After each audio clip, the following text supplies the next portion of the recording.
Football or soccer? In America, football is definitely king, while soccer, we're coming around to it. But every 4 years, like a leap year, we catch this soccer fever. And this brings up the question, how does the NFL stack up to these top-tier soccer leagues in Europe? So the Watkins team will cross the pond to take on these European giants. We'll take a look at 3 UEFA Champions League winners and Tottenham Hotspur, and see how they stack up against the NFL in a typical game day experience. First up is Las Vegas Raiders. Yeah, a good old-fashioned tailgate party. Nothing like this in Europe. All right, Raider Nation, we are 10 minutes until the Modelo tailgate zone is closing down for kickoff. 10 minutes, last call. First impression when you walk into the building is this place is pretty spectacular. I mean, look at these suites right here on the field. Sweet.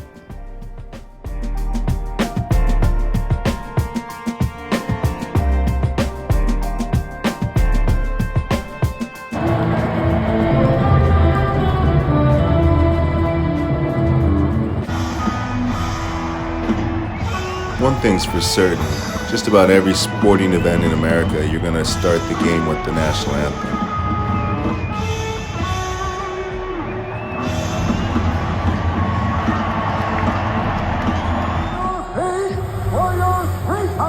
Bruce Buffer, you won't see him at any European soccer games.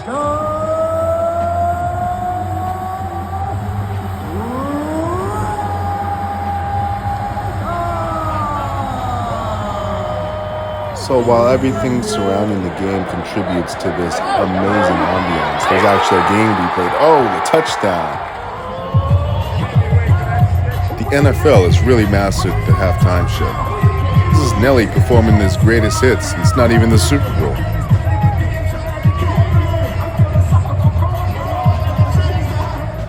Oh, Las Vegas. The Raider Nation finally have a Death Star to call home. It's really an amazing venue though, truly one of the best stadiums in the world just to block off the Vegas Strip. It's so much more than just a football game. Real Madrid. 14-time UEFA Champions League winners. The Watkins team couldn't be more excited for our first European soccer experience to be at Estadio Santiago Bernabéu.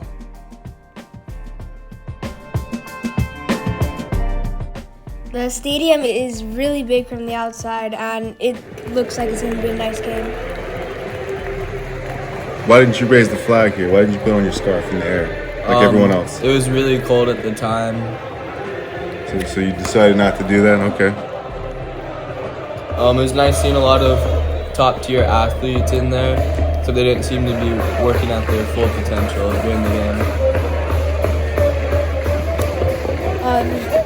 I thought it was going to be a lot louder than it was, and the fans were kind of underwhelming.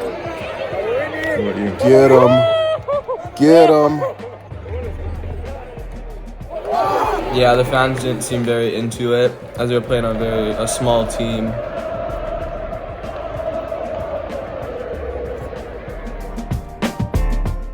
So the quality of the soccer was amazing. From Modric to Benzema to Vinny Jr. and Casemiro, it was world class. The Bernabéu was going under some extensive renovations, but was still quite an amazing place to watch a soccer game in. But the supporters and overall atmosphere for the Real Madrid fans, what did you think, TJ?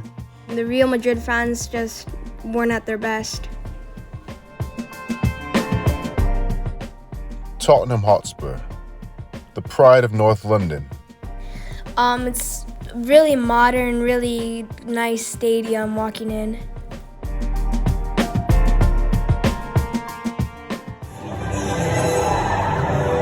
Can you feel it? The lifeblood that makes us. I was very shocked at how many fans it seated. I like the golden chicken at the top of the roof. Nice, yeah, I like that golden chicken as well. We got pretty loud, a lot louder than the Real Madrid game.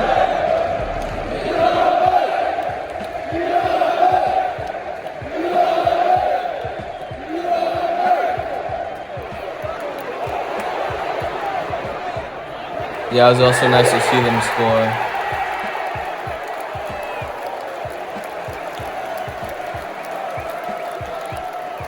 What a spectacular venue there at Tottenham Hotspur. They have really done it right. And we really just loved everything about this place. The supporters were active, they were loud, they were behind their club. The action on the field was great, the facilities were state of the art. I mean, you just really couldn't ask for a better environment to watch soccer. Chelsea FC. Wow, look at that trophy cabinet. 2 Champions League titles just in the last 10 years, not to mention a handful of Premier League titles as well. I really love the wall from the old stadium and then the new modern stadium right to the right of it. It was also nice seeing how the stadium was kind of built into the surrounding neighborhood.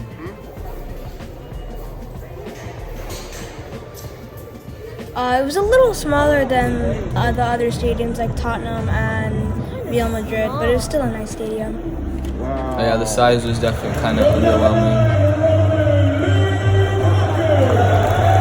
The Albion fans definitely seemed a lot more invested and hyped for the game.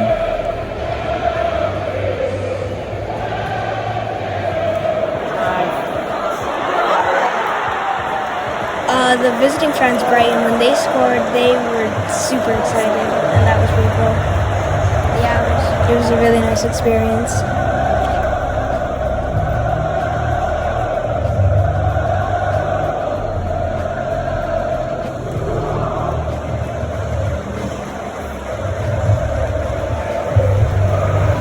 Look at this controlled chaos.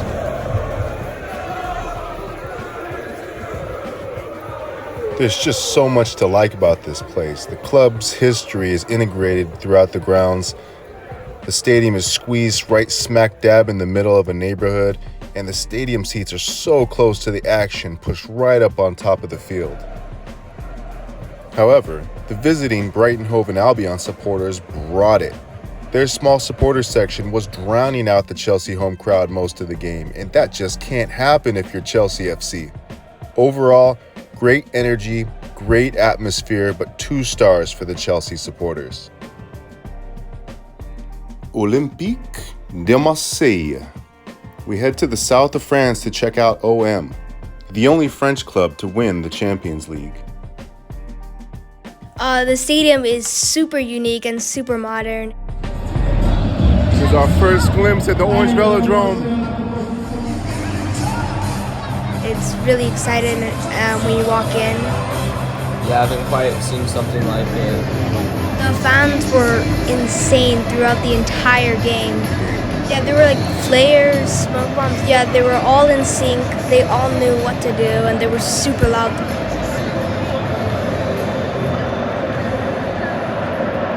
Yeah, it's probably the loudest chants I've ever heard in a game before.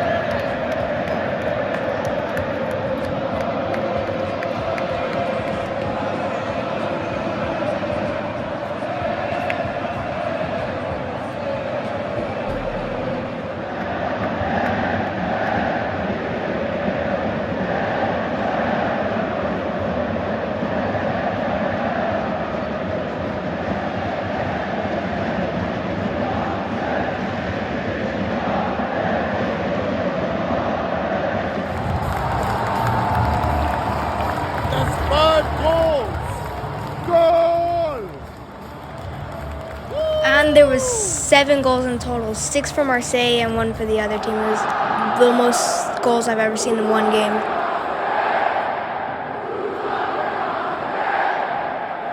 And there was just so many people and it was so loud there.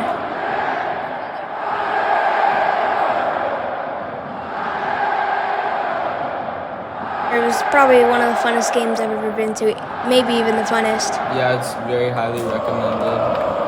Top, maybe? Do you think of a better game? Yeah, it's probably one of the best. Yeah, is probably my favorite game that I've been to. This is just for a penalty kick. They're making this much noise. It's so loud.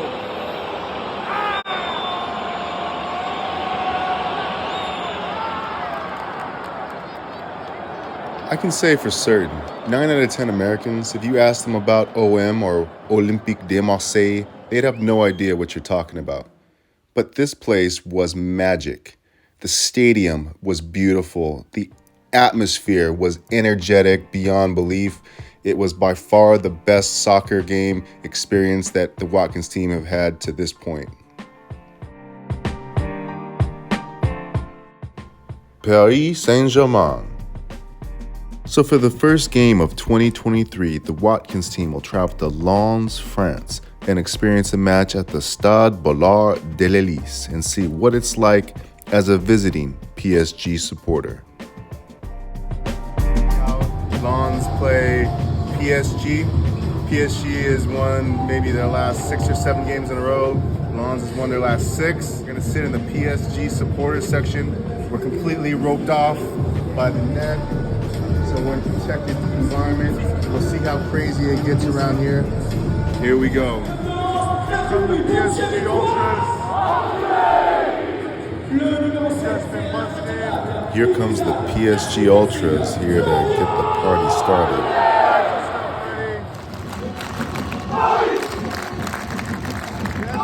We're in the Paris section. PSG.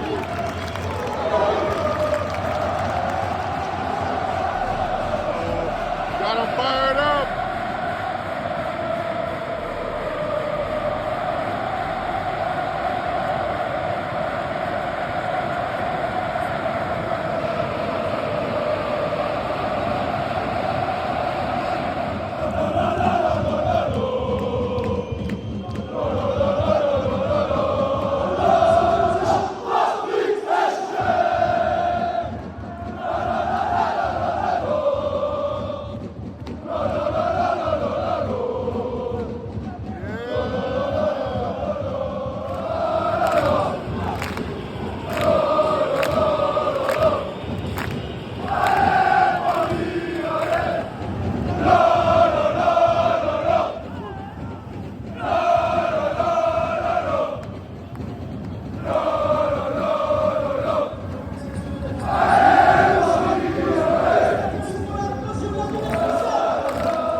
I tell her, baby, name a time and place. She told me she been out in Paris, reppin' Saint-Germain. Really, I would hate me too, I see it on your face. Yeah, please don't call my phone up, only call me great. Riding with my heart, got the tinted windows. I ain't got no wifey on no little kiddos. Baby, cold up in my heart, I got to stop the heat. No, I'm with my squad. 2-1, Lens. God, my Jesus, she fine, she freaky. They lie, they preaching. I'm high, I'm peeking. They tired, they sleeping. I'm wide, geeking. These are the guys telling us what the next We made it out the park the farms. You guys have coordinated. Yeah, pay me in advance. This is for my fans. Right. Flying over France. I mean, 2 minutes into the second half, Lens scores again. 3-1, Lens. Right. Right.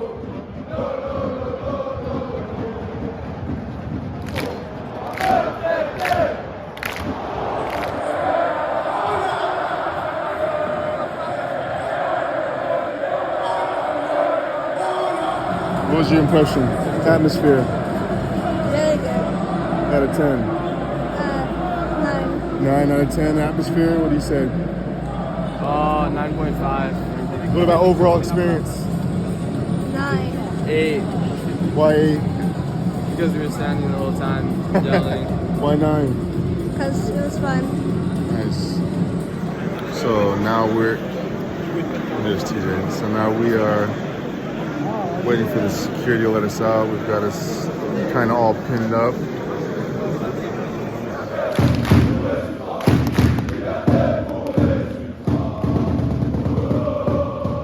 This RC Lawns Club is really the biggest surprise of our European soccer adventure. It's a really neat stadium. It seats less than 40,000, but these guys sell out every week. They bring a passion and an atmosphere that's really world class. The 1,500 PSG supporters we stood with in the visitor section made this really the most memorable soccer experience we could have imagined. At times, it was easy to forget that Mbappe's on the field because it's so busy with all the fireworks and flares and drums. Top notch to both PSG and Lens for their overall game experience. So, football or soccer? As stadiums go, it's hands down NFL. Aside from Tottenham's billion-dollar stadium, none of the soccer stadiums we visited would cut it in the NFL. And while I love these soccer stadiums because of their character and their charm, they all lacked in some area. Either too small, no luxury suites, lack of modern amenities. These are all things that every NFL stadium has today. Best supporters? I think we all agree goes to Marseille. They clearly brought it. Even on a Thursday 9 p.m. kickoff versus a lower half opponent, the Orange Veladrome was on fire, literally. But I do challenge any European soccer fan to witness the Mexican wave at a Raiders game or the decibel levels at a Kansas City Chiefs or Seattle Seahawks NFL game. Atmosphere. An NFL game day experience is to showcase the football, but in large part, the game's so complemented at these NFL stadiums with their suites, restaurants, bars, lounges, tailgates, all designed to keep 70,000 fans entertained for 4 hours. European soccer seemed largely sold by the product on the field. 90 minutes plus extra, no pre or post game events, and the supporters on both sides seem to have a huge effect on the game's atmosphere. High energy supporters can make the game feel magic, like PSG Lens, or relatively flat like Real Madrid Cadiz. So best overall game experience, football or soccer? The best of the best in soccer versus the best of the best in football is really going to be like splitting hairs. They're just different. Different games, different atmospheres. But if I have to choose one, I'm going to have to give the nod to the NFL for this reason. The difference between the best and the worst NFL team is really going to be minor compared to the disparity between the top and bottom clubs from any of the top-tier soccer divisions. I know it sounds like I keep hating on Cadiz, but I'm just saying they're clearly not on the same level as Real Madrid. So when you go to a random game at Madrid or Cadiz, Manchester United or Bournemouth, PSG or Clermont, I'm guessing there'll be a monumental drop-off in the terms of the quality of the stadium, supporters, and overall game day atmosphere of these smaller clubs. It's been a lot of fun traveling to these games over the past 12 months, so let me know in the comments below if you agree with our list, or let us know what your top soccer club experience is, and maybe we'll start planning them for our next trip.